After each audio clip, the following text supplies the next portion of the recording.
Today we're plunging headfirst into these digital archives of June 15th, 2021.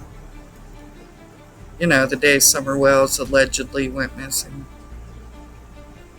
We're going to meticulously lay out the profound and utterly consistent text message exchanges between Andy and Jody Sue. Because nothing clarifies a bewildering situation like a meticulously documented trail of, well, this. They'll be using every single word from their phones in order because accuracy is just important when you're dealing with a narrative that seems to be allergic to it. Our thrilling journey begins in the morning with an exchange so ordinary it practically screams, "Nothing to see here." The very first text we get to see from Jody Sue that day is naturally a red heart emoji. Because what says perfectly normal, chill morning, no major life altering events about to unfold, quite like a little red heart. Then Andy chimes in, oozing affection and casual inquiry. "Love ya. You heard anything?" Anything, of course, being the crucial, unspecified news of the day. Jody Sue replies, her focus seemingly on riveting local gossip, just tree grinding company. Riveting? She then, with a graceful pivot, inquires about a rather delicate family matter. "Did you call your dad about the other?" Always good to keep up with the dad drama. Andy's response is a masterclass in procrastination. Not yet.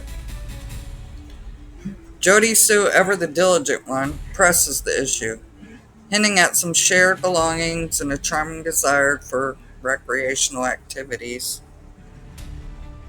Make sure he knows we still have stuff up there in the house that we need. And Books wants to hunt up there. So, he can mention that to that asshole. Oh, the ever-present asshole. A term of endearment, I'm sure. It's recorded and documented that that fucking bitch abused myself and my children. They were actually charged for that, so carry on. Andy, the soul of compliance, acknowledges, okay. The conversation then takes a delightful turn with Jody Sue inquiring about a clandestine meeting. "Did you show, hidden name, the pics and tell him what was going on?" Ah, the pics and what was going on. So specific, so wonderfully transparent. One can only imagine the thrilling content. Andy confirms briefly, yeah. Jody Sue says, with utmost concern for professionalism, asks, "Any issues?" And here's where Andy truly shines, giving us a glimpse into his work ethic. Just him saying, "Where was I?" and me telling him, "I'm on my way." Not much. "I told you be on time." Ignored him on that. Oh, the classic. "I was told to be on time, so I simply chose not to be." Stellar commitment. I'm sure his boss was utterly thrilled. Jody Sue's reaction, a profound and insightful LOL. Now here comes the midday mystery call and afternoon normal check-ins. A truly pivotal moment in their communication occurs at 10:04 a.m. A call together for 2 minutes and 57 seconds. This, naturally, is the longest direct communication we see. Probably just discussing the weather or perhaps the optimal temperature for tree grinding. Following this in-depth chat, Andy sends a quick probing question. "You okay?" Jody Sue with lightning speed responds at 2:14 p.m. "Yeah." Clearly she was on edge of her seat waiting to reply. Then Andy, Ever the vigilant partner checks in again, offering a cheerful emoji for good measure. Nothing going on? Followed by a green heart emoji. Jody Sue's response? Pure gold, implying a very exciting afternoon. Noise woke me up. Going to see. One can only hope it wasn't the sound of a child going missing. It says on there it's 2:42. I can't remember. I'm sure I told law enforcement at the time because it's fresh. And I'd have to look back at my statement because I have a copy of it. But because maybe I told them, I don't recollect now what noise that was at 2. I think it's 2:40 something. Maybe, I don't know. You'll see here in a little bit when I release the messages. But something woke me up then, and that's when my son and daughter came baby and we were talking and this and the other. But throughout the day we were out on the banks and walking the stuff, trying to figure out the different noises that were happening. And not once, and the doors to the cabin were open, or the windows. So even if we hadn't been on something, like I would have heard the kids playing, laughing. I would have heard doors, and never heard any of that. It was just still quiet over there all day. And at 2:33 p.m., Andy responds, okay. A lengthy silence ensures. Finally broken 3:14 p.m. when Andy sends another message. Clearly on the verge of a full-blown panic. Too long, no response. You okay? The sheer urgency here is truly touching, considering everything else unfolding. Jody Sue finally deigns to text back at 3:43 p.m. Yeah. Now, let's address this minor, almost negligible issue of Andy's ironclad alibi. Andy, bless his heart, insisted he worked all day on June 15th. All day. Implying continuous, uninterrupted labor for Andy. Apparently all day includes a rather leisurely start. Sometime after his phone politely suggested he should have already been there, according to those pesky inconvenience text messages, and a very honest coworker. But hey, who needs precise timelines when a child is missing, right? This all-day claim, by the way, was wholeheartedly not true, as confirmed by Jody Sue's own released text messages. Thanks for that, Jody Sue. In an early interview with a coworker of Andy's, who also reiterated that Andy was late to work that day.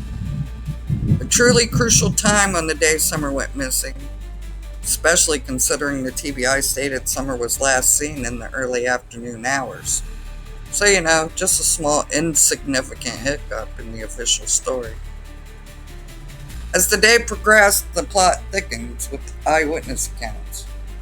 Fred Hill reported seeing Andy on the road at 3:45. And he helpfully noted that Andy was following a blue single-cab truck, complete with dark tinted windows out. How very inconspicuous. And just to make things extra clear,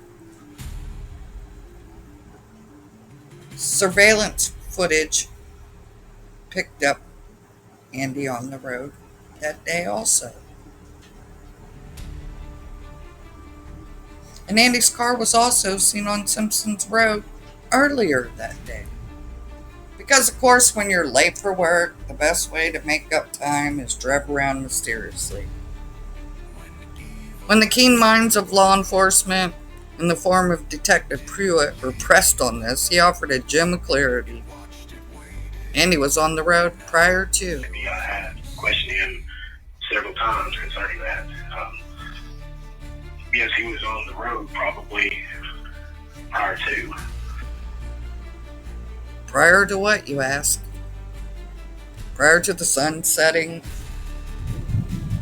Prior to lunch? Prior to the heat, death of the universe? This profound ambiguity naturally leaves the entire world scratching its collective head, generating far more questions than we have answers. It's like a choose-your-own-adventure mystery, where every choice just leads to more bewilderment. It's also worth noting that the FBI and TBI found Andy's story so compelling that they interviewed him on multiple occasions. And even though Andy with the straight face claimed the date on the surveillance cameras was wrong, because cameras are just so notoriously unreliable, aren't they? The consistent grilling by federal agents rather strongly suggests that law enforcement, in their infinite wisdom, perhaps thought otherwise. They must have suspected something regarding Andy's movement to bother questioning him over and over and over by the feds. Just a hunch, that is. As evening approached on the 15th at 5:31 p.m., Jody Sue sends another red heart emoji. Still so perfectly normal. Andy responds, still diligently, not quite off work. 3:30, 4 o'clock, anytime. Anyway, she was waiting for Andy to get there. When was that? Oh gosh, I'm not even sure, Benny, right now. Okay. Around 4:30, yeah, about 4:30, 5 o'clock. So she said at 4:30 she was waiting for Andy, right? With her purse down there? Yeah, like, I love how many bullshit details she suddenly remembers, but it doesn't know where the fuck, when the fuck, doesn't know how the fuck, can't remember shit from, can't remember time from. Even in the first day or two, she was like, well, I don't know, time flies when you're having fun. Now it's 7 last night. She's like, 4:30, 5 o'clock, I'm going down the driveway, because summer's already missing, is what she says. She's on the phone with Dawn, and the whole world stops and goes, what the fuck? We all did. It was like, what the fuck does she mean? What the fuck does she mean? She was coming down the driveway and seeing me at 4:30, 5 o'clock. And Andy didn't work some job like construction. Andy worked at times, clock in, clock out, same time every day. He might stay over, but he was not, And he did today, summer, vanished. But the thing is that, here she is saying that she's coming down the driveway, and she sees me, and whatever. And I'm like, holy shit. The whole world went, holy shit. Michelle after dark, everybody else is like, holy shit. But girl, your phone calls to police aren't until 6:21 and 6:30 something or whatever, right? 6:26. Yeah, so I'm like, what the fuck? Everybody's like, what the fuck? Not quite off work. Not off yet. Jody Sue, clearly eager for his presence, replies, okay, soon. At 6:07 p.m., Andy finally signals his grand departure. About to leave. What am I doing? Jody Sue, ever helpful, suggests their next move. Getting me or not? Andy offers a highly conditional pickup. You want me to? If you do, we'll head there. But gotta get drink on the way. Because obviously, a beverage is paramount. Behind that, he's done there. So they both arrived somewhere around 6:30. Andy before dawn. At this same point, the first two responding cops come in. The third response. So I think it was the third cop I caught that day coming in, and he was in an SUV, and I told him about the scream. And I didn't really, Candace says she was driving up and down the roads and the other, but I didn't really see her drive up and down the roads, and I know that she was mostly stopping at other neighbors and things when she did leave Bid Hill that day, and talking to them for a second, telling them Summer was missing, but I didn't see her drive up and down the main road or towards churches or anything, so, I don't know. That's interesting. I've never heard you say that before, that you never saw Candace driving around. So when exactly did you hear her start yelling? Because I don't know, it might have escaped me while I was listening. It was right around 6, and I can give you the text message. It pinpoints an exact time, but it was right around 6. So right around 6, she started yelling for Summer. Yeah. So Don, wait a minute. Okay, so that would give about 25, 26 minutes or so before she called. What time, again, did Don get home? They had to pull in around 6:30.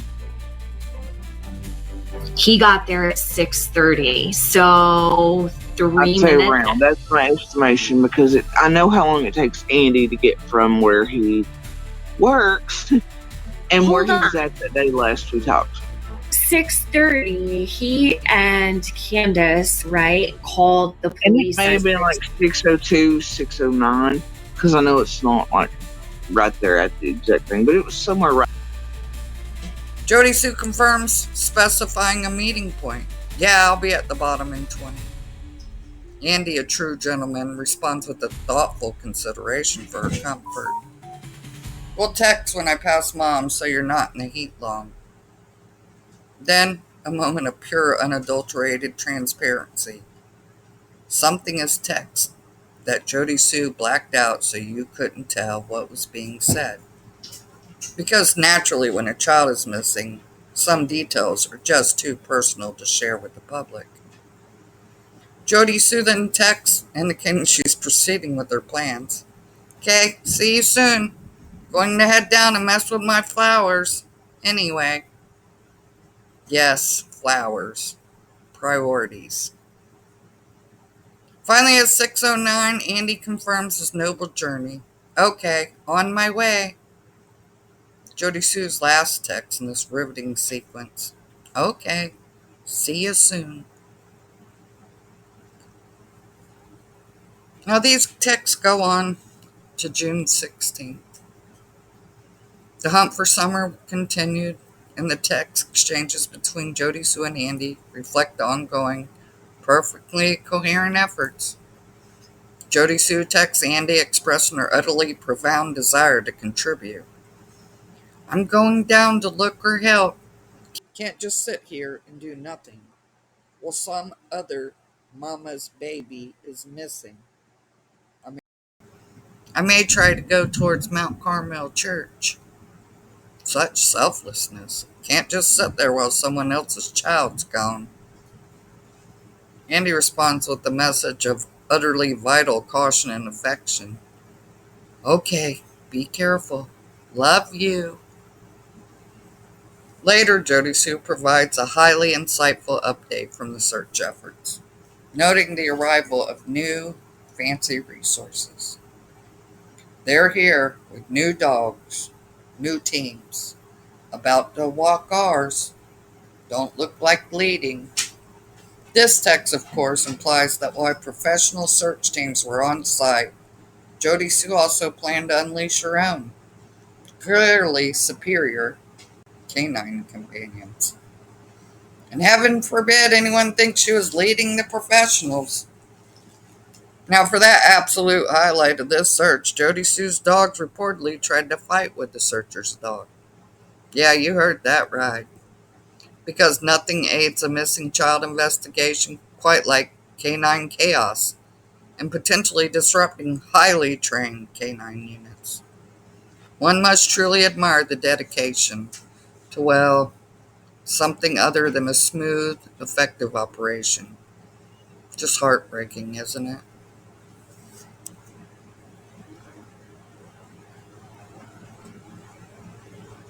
So let's recap the glaring inconsistencies, shall we? Andy said he was at work all day on June 15th, but we know that's about as true as Bigfoot sightings thanks to his own text and a co-worker's inconvenient honesty. Then, Andy also claimed he didn't work on the 16th. However, the time card that Jody Sue, in her infinite wisdom, produced, bless her heart for that transparency, showed that on the 15th he clocked in and out with no lunch. On the 16th, he also clocked in and out with no lunch break. This, of course, leaves us with a truly bewildering question. So, was he genuinely at work on the 16th? Or was he off doing something else entirely? Something so utterly fascinating that Jody Sue felt compelled to text him about her heroic search efforts and canine adventures.